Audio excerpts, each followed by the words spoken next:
I got a 3-year-old daughter who was born, let's say, 6.5 months. She came out weighing, if I'm not mistaken, a good 2 pounds. She was so small that she could fit in the palm of my hand. She was maybe about the size of my hand when she was born. Me and my fiance, we didn't know what was going to happen. We didn't know what would come of this, whether or not she would survive. At the time, I didn't even know, excuse me, if my fiance would survive. She's a lupus patient. And, it was an emergency C-section. And, like all babies who's born prematurely, she ended up in the NICU. But mind you, we didn't know what would happen to my daughter. We didn't know if she would survive. With the things that happened, would she have any type of defects? Would she, learn slower? Would she be able to walk? Would she be able to talk at the right amount of time? For babies, we didn't know.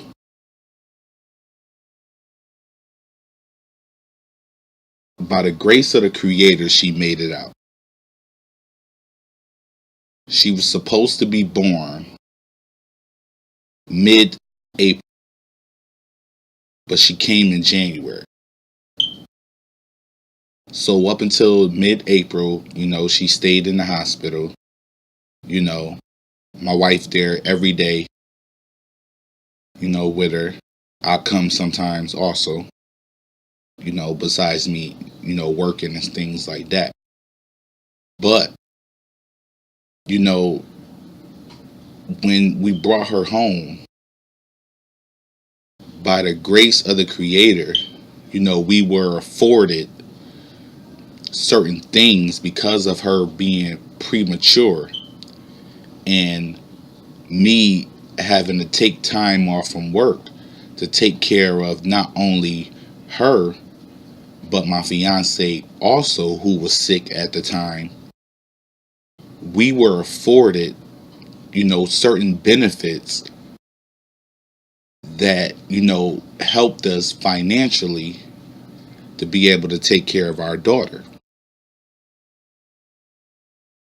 In 2015, President Obama passed a law called the Affordable Care Act. With the Affordable Care Act, these are the things that happen with pre-existing conditioning. Something that, was the cause with my daughter at that time for her being premature. It would take time for her to learn things other than other, babies that were the same age as her at that time because of her prematurity. She would need more nurturing. She would need more attention. And not only that,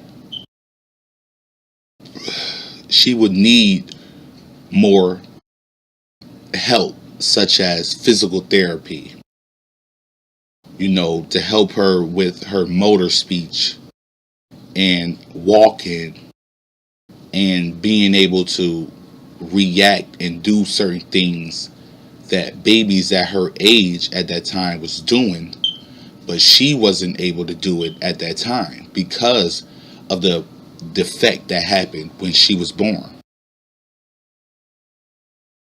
Now, the reason that I'm bringing all of this up to you guys is at this point in time in our political atmosphere,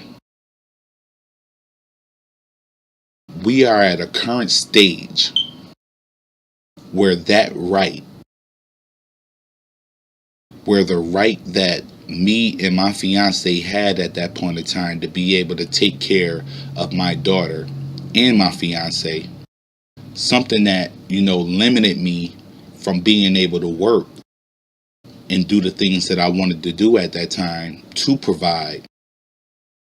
Those things that were afforded to me are at risk at this point of time in America.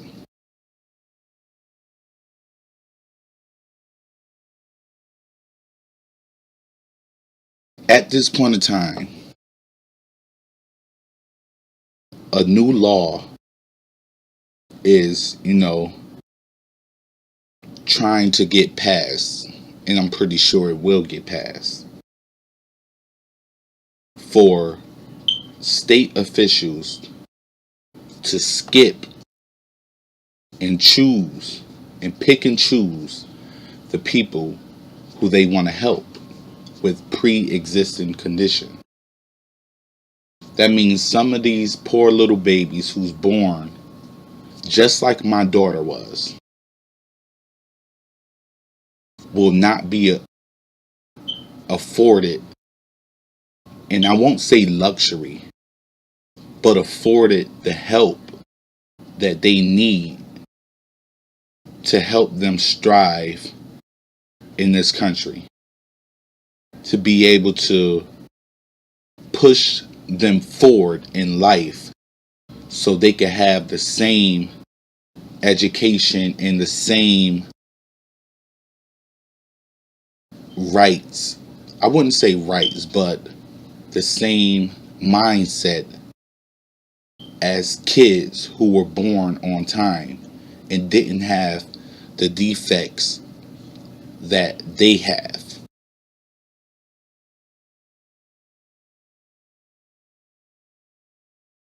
Lucky for me and my fiance, my daughter, she's 3 going on 4 right now. She's healthy. She's in pre-K. She can hold a conversation with you like she's a full-fledged adult. She's smart. She's joyful. Anytime that I look at her, I see light in her eyes. I see that spark that I was hoping for when she was born. That light that I was yearning for before she was born. The thoughts that I had of picking her up from school and she telling me about her day, I could do that now because of the help that me and my fiance was able to give her, and the people who surrounded us with help were able to give her. And it kills me right now to know that it's kids out here that won't get that type of treatment, who won't be able to say, well, I had problems walking, I had problems talking, so I was able to get this type of therapy, that type of therapy, to be able to help me because of a law that was passed in 2018, 2019 by a president who doesn't give a damn about me. It's a lot of kids out here that will not be able to say that they were afforded this help.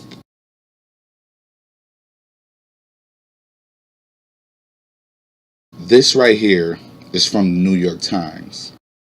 It was published on October 22nd. The Trump administration announced a new policy on Monday making it easier for states to circumvent coverage requirements and consumer protections in the Affordable Care Act. States could, for example, use federal funds to subsidize short-term insurance plans with skimpy benefits, mind you, skimpy benefits, and fewer protections for people with pre-existing conditions. Coming 2 weeks before Election Day, the new policy appeared to be a political gift to the Democrats, who are making health care a potent campaign theme.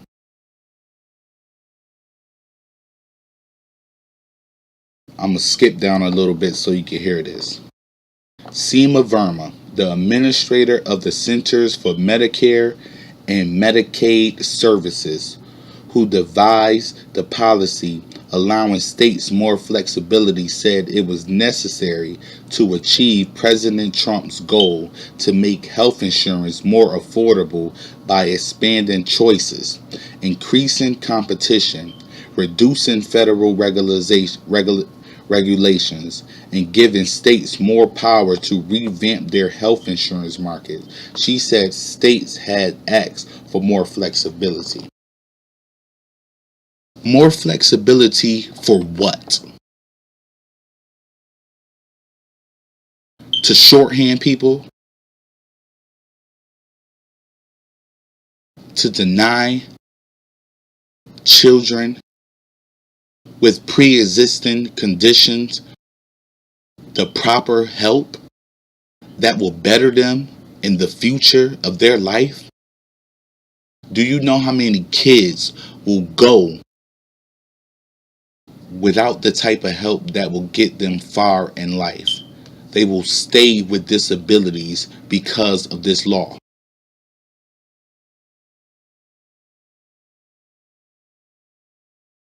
What we have to realize today is that we're in a climate,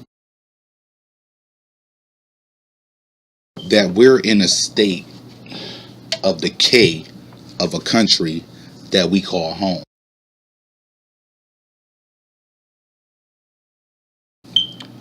We're in a place right now where it makes me feel like we should pack up and leave. But the only benefit that I see from this is that we only have 4 more years of this nonsense, if that.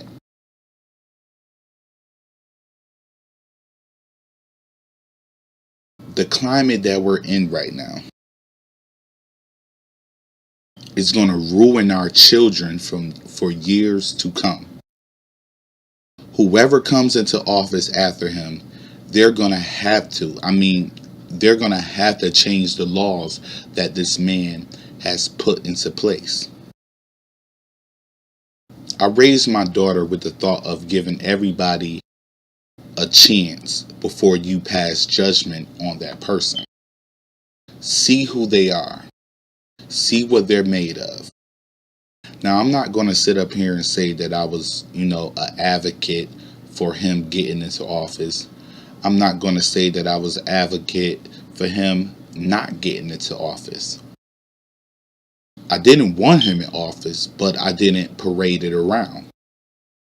But once I saw that he did get office, I accepted what happened, and I looked towards the future with, better perspective and high hopes. From the time that I saw this man get into office, it's been nothing but trouble. From the time that I've seen this man get into office, it's been nothing but controversy and gossip.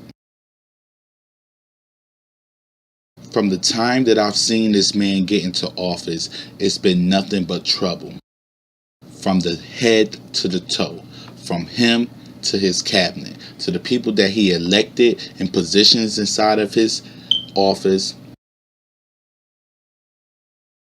to the thoughts of the people who voted for him and their actions. Take a look at this alt-right movement. When Obama was in office, yeah, there was an alt-right movement, but they weren't as strong as they were when Trump got into office. Next thing you know, when Trump get into office, you got shootouts here, you got shootouts there, and all of these people who are being represented, who are being representatives of the alt-right movement, are suddenly going crazy.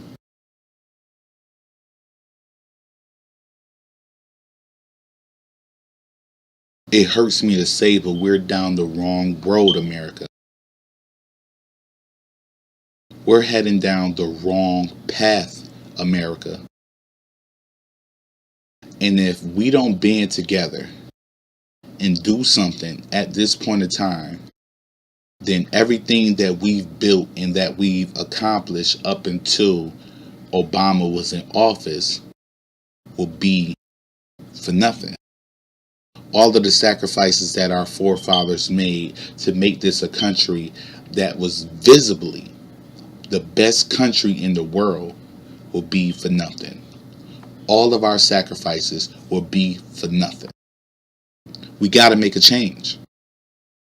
Because if we don't, this country will burn. And I'm not trying to give no prophecy or anything like that. I'm bringing you the truth. One by one, the nations will turn against us. One by one, doors will start to close on us because of the representation that we are setting for ourselves by electing a person who only cares about themselves. We have to do better. We have to make a change.